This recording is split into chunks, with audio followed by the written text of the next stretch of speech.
And tonight, on America's Got Great British Next Top Bachelor Factor, we have the very eligible Hebe. Wait, what? Contestant number 1 is a matcha-loving, book-reading, art history major from Williamsburg. Who are you talking about? Contestant number 2 is a podcast host with a Shopify link in his bio. Click now while this limited time sale is running. There's another one? And contestant number 3 is practicing his cases for a big MBB interview to impress mommy and daddy back home in the Hamptons. Why are there men in this podcast? Let's circle back to that.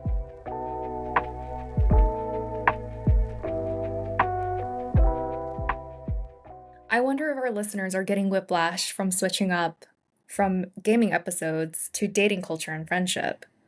Whiplash. Today's episode is brought to you by our brains, charged up on the prospect of upcoming holiday.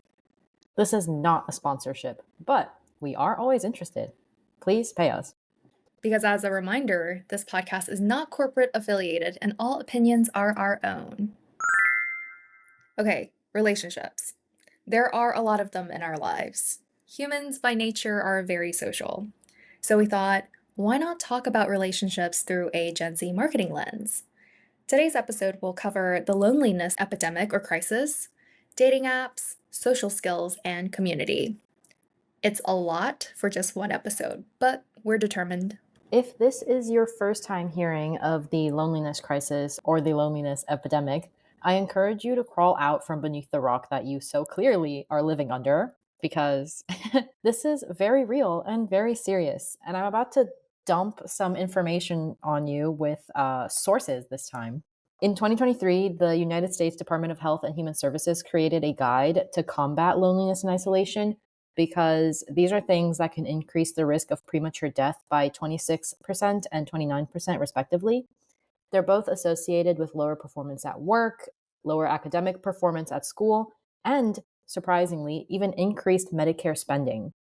Social connection is a fundamental human need. It's even in Maslow's very popular hierarchy of needs. And despite living in the age of social media, social connection is actually declining. The number of reported close friendships has declined in the past 3 decades, which I think is a really interesting and sort of sad statistic.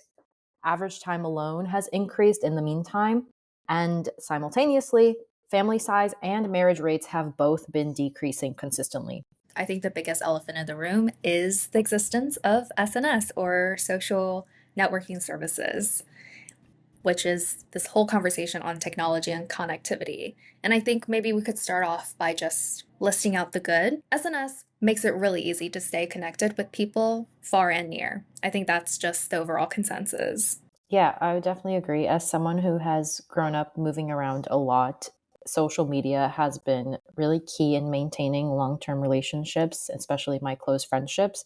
I think when I moved from Brazil to China, I was 6 or 7 and wasn't using social media personally at the time, but my mom made a Facebook account for me to keep in touch, not only with my extended family, but also friends who I had in elementary school who only had social media accounts because of their parents, whatever. Like, I wasn't using it, but I was able to keep up with what those people were doing throughout their lives. Yeah, I agree. My grandma is a huge user of WeChat, which is probably one of the easier platform for older people like her to use when it comes to Chinese social media, because it's really just pressing something and getting an audio message across because she can't type, and it connects her with her and her friends. So SNS can be very beneficial. SNS not only connects you with people far and near that you know, it also supports you kind of meeting people who are like-minded, but you may not know in real life, but get to meet online.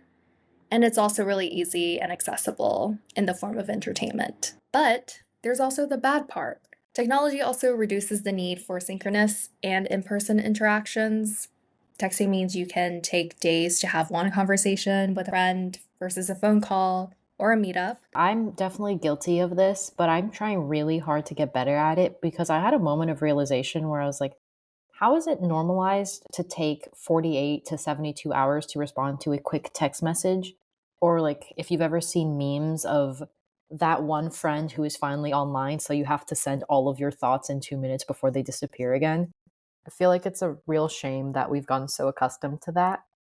And obviously, people have things going on in their lives. I know I certainly have periods of time where I'm like, I really don't want to text anyone back, but something I'm working on. I'm also that horrible texter. I feel very burdened to reply to conversations.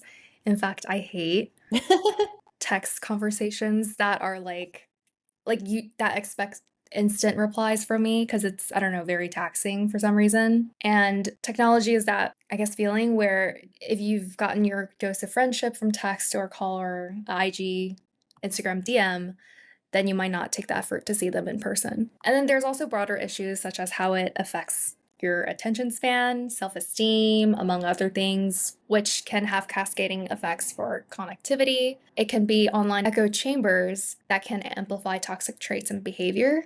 However, we are not claiming that SNS usage is correlated with the rising loneliness, and there are many contradicting studies on the subject, but I think it's fair for us to make a few hypotheses.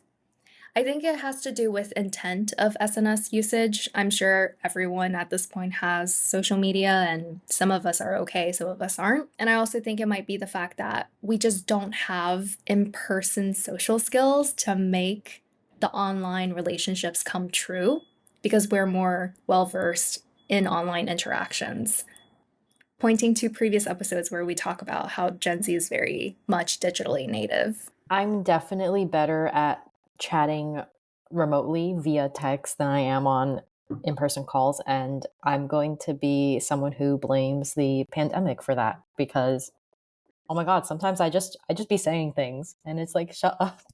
Like you can stop, you can let there be silence, you know? Anyways. I feel that. Sometimes I dissociate from my body and I just watch myself talk. And in my head, I'm like, can you please stop embarrassing us? Too real. Okay.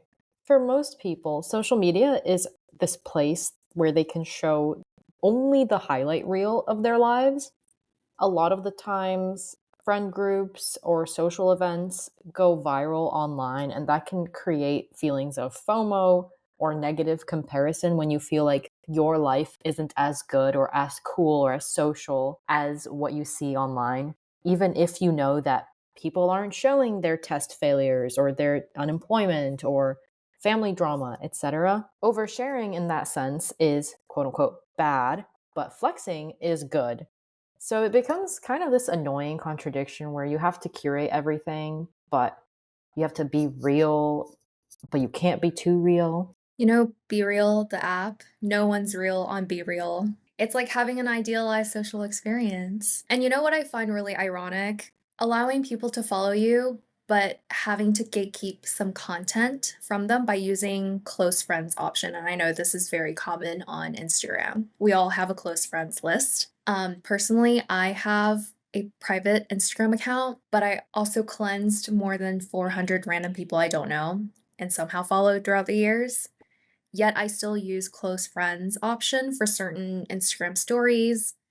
On top of that, I have another account where I only follow super, super, super close friends and I don't post on it. And we have so many avenues to connect with other people, but we're also simultaneously setting up these boundaries, which I find really interesting. Yeah, it's so frustrating too because why is there such a normalized need to hide ourselves or portray ourselves in a certain light on our own personal Instagram accounts? Like, girl, it's your Instagram account. If someone doesn't want to see you, like, they shouldn't follow you. And if you care so much about this random person who you don't interact with, who you also don't trust to see you, why are you keeping them on your Instagram? I also have a lot of friends who struggle with unfollowing people or removing people, and it'll be people that they actively dislike in real life, but they can't bring themselves to block them or soft block them. And I'm like, at the end of the day, we're all gonna die. No, wait, not at the end of the day. At the end of the day, it's always night. And at the end of our lives, we all die. Like, social media is never that serious. Can you please keep that in? At the end of the day, At the end of the day, we all we're die. Yeah, I'll keep that in. again, to your point, it's very contradicting. For me, in my head, I think being able to gatekeep my personal life, my personal detail, is a very powerful thing to do. But at the same time, it's also blocking off relationships. So, how do you balance that? And for people you hate, sometimes you just want to know what's happening. Obviously, as I said before, the pandemic exacerbated this whole issue with our personality, social interaction, communal spaces, everything that you could think of, because these strict lockdown policies kept us separated from shared spaces. And for a lot of people, even our own close networks, so family included, it's really affected the way that we see ourselves and see our relationships and handle that. That being said, dating apps in particular have a really interesting place in this discussion. I kind of see them as a hybrid of in person speed dating and social media platforms because there is, to my understanding, a little bit of like a let me put my best foot forward and really curate my profile. No, to your point, people do curate their profile. It's very well designed, or at least for women, I feel like. Yeah, Men, a lot of men just one liners, random picture a fish. words. Exactly. Marketing for a dating app, going back to the root of our podcast, is also super interesting because you have to sell the promise of a relationship through your product. Because you can't just advertise yourself as a dating app, you have to advertise the success that your dating app is going to quote unquote guarantee for its users. I saw and was honestly quite surprised at a Tinder ad that had Lana Condor from To All the Boys I've Loved Before. Honestly, perfect person to get on that because she was in a movie that's all about a successful super rom-com relationship.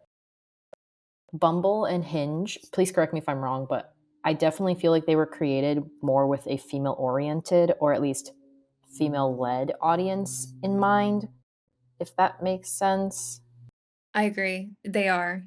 And I think they're purposely done that way. I think on Bumble, only the women in the match can send the first message.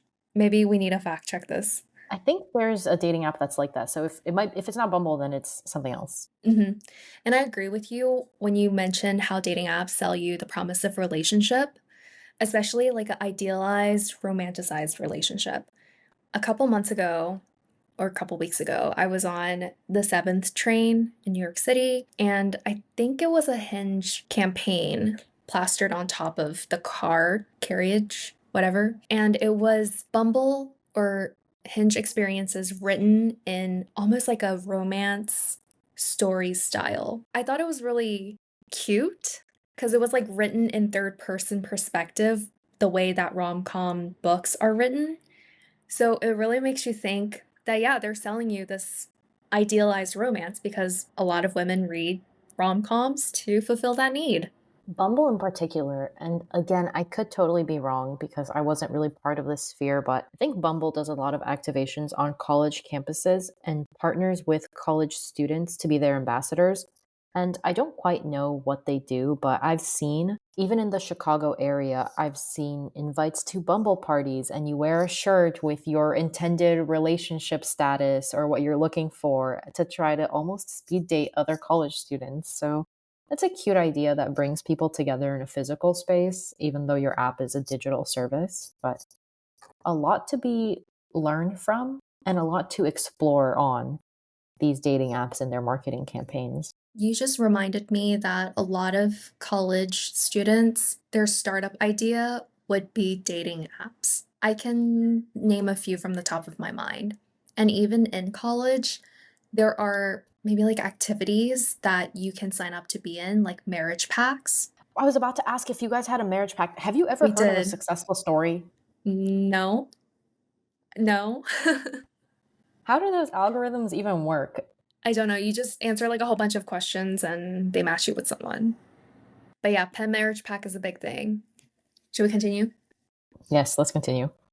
I believe dating apps have now also expanded beyond just finding romantic relationships, but also into friend finding. If you look at Bumble, there's Bumble BFF for platonic relationships. There's even Bumble Biz for networking. And that's right, that's the economy right now. That's the level. Valentina, maybe we need to get on it one day. Wait, Maybe. yeah, to promote the podcast. Are you 4D kidding? chess moves. Or we can find someone to sponsor us. But it just makes you wonder how we all, or some people, will need to rely on these platforms to make relationships, romantic or not. I think it's just really interesting to look at. And so that was a very long conversation on relationships. Let's bring it back to the marketing part. What can brands take away? And I think the general summary of this section is I feel like Gen Z, or we just want to keep it 100. We want to keep it real. I think the best way to win with consumers is by creating a community because we're all lacking a community, as you can see by our loneliness epidemic. We talked about Twitch streamers and gamers last time. Something like that, or Stan Twitter, is also an interesting example of an organic community where people form real friendships. And I know Valentina has a really good story on this one. Yeah, I was going to say we're using the word interesting a lot, and it kind of feels like we're in a high school discussion group right now. But, anyways, a couple of my very close friends are people that I met on K pop Stan Twitter in high school and maybe early college. I don't exactly remember the timelines. It really does feel like you just carry on your digital conversation into real life because you already know what your shared interests are. You start to form bonds that are not just related to that one shared topic. It's real people on there. Yeah. And I like to argue that's sometimes how you start friendships in college because I certainly met my roommate through Facebook. We started off texting. That personal anecdote, just to say, are there opportunities to create online forums or some kind of engagement space for just your consumers to take advantage of? Maybe you could create a Discord link that has early access to announcements or something of the sort. I don't really know what the answer is, but something I love about my favorite Twitch streamers is that they have Discord communities that you can only join if you're on the stream. I also have a similar experience, but with a booktuber I really like. His name is Joel Rochester. He's like a British booktuber. He has a really, really well curated Discord where you can add yourself to different communities like reading, gaming, I think something with the arts. And I think that really forms a really good bond among fans, but also with him. Because oftentimes it's just us talking, but then he would also chime in. And I like to quote Taylor Swift's Cardigan. Miss Taylor, congrats. A friend to all is a friend to none. Just like how real relationships need to be exclusive or somewhat exclusive and require a degree of investments, brands, very much tempted to cast this wide net to capture a bunch of people, need to start tailoring their messaging to resonate and to do that consistently.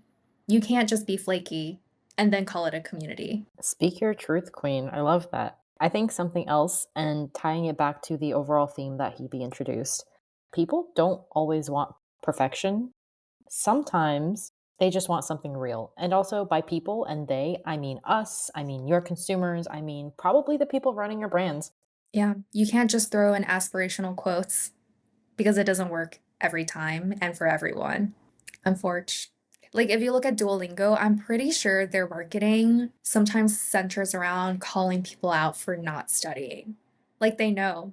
Duolingo is so good at social media marketing because they're willing to make fun of themselves and of the people using their app. I think one of the reasons that Duolingo got so famous is because people kept being like, oh my God, the owl's going to take me out back. Oh my God, this owl won't stop harassing me in my inbox. And instead of being like, this is a negative perception, Duolingo ran with that caricature. And now that owl is a really instantly recognizable brand asset. It's like having a degree of self-awareness, going back to being authentic. Because it's annoying when, you get constant pings from like an app or a brand be like, hey, we're doing this. But if you're doing it in a very self-aware way and playing into that narrative, it could come off as really good. And then I think another big takeaway is sometimes we just want to move off digital and into the social. I think the biggest issue with using technology to meet people is sometimes you're stuck in that digital phase, you're only texting, and you never make it out of that digital realm to meet in person. And I think pop ups in particular have been a really good social hangout excuse, spot, and using New York City as a really good example. Sometimes the fun is just to wait in line even though line culture is kind of ridiculous here. but it's fun to wait in line with the friend. Then another example I thought of is there's this account I follow on Instagram called Girls Go Explore, and they are a self-proclaimed New York City soft girl club. It's something that sort of takes place every weekend, every other weekend, where a group of girls just meets up, does a cute photo shoot, does a cafe crawl, chats, maybe even makes friends, and then kind of parts ways. And it's this initiative to bring people closer together and find individuals who move to New York City to form connections outside of Instagram. And I think it's really great. I haven't been able to go yet, but it's on my bucket list before the end of the year. I'm excited for you. Maybe I'll tag along. And we'll Yes. pretend we don't know each other. Oh my God. Hey, Who are you? you look like you work in marketing. Are you Oh in my your God. second year of work? Do you happen to work at a CPG company? You look like you have a really cool podcast. Anyways, Valentina has one more good idea for brands. A lot of the pop-up experiences, or really if you think about brand trips, end up being for influencers. And if any brand leaders are listening to this for some reason, I would prompt you or challenge you to think about whether or not you have room to engage the quote unquote common audience for your brands. And that's not just doing a pop-up where people can line up for hours, but can you do something where it feels like they really have a prime spot? I think last summer, when the Olympics were going on, and even a little bit later with the US Open, there were a lot of great activations that were just essentially large watch parties. And I thought those were pretty good. Yeah, that would be really fun. It's like how people go to bars to watch Love Island season 7 this year. Exactly. Exactly. A lot of topics today, or a lot of conversations to be had. But we talked about the loneliness epidemic among the younger generation and the difficulty of navigating relationships, despite the prevalence of social media and tech. We also touched on dating apps and the shift from digital to social, with some ideas of how brand can use both of these channels. Thank you so much for watching. I mean, listening. If you do want to actually watch the podcast, you will first need to make a generous donation to fund equipment and a studio space. Before that, though, as always, please consider following us on social media to keep up with our content. We are always on fire on our Instagram and LinkedIn. Or if you want, feel free to reach out to us via our email to chat or even suggest future episode ideas. We've been your hosts. I'm Hebe. And I'm Valentina. And we'll see you next time.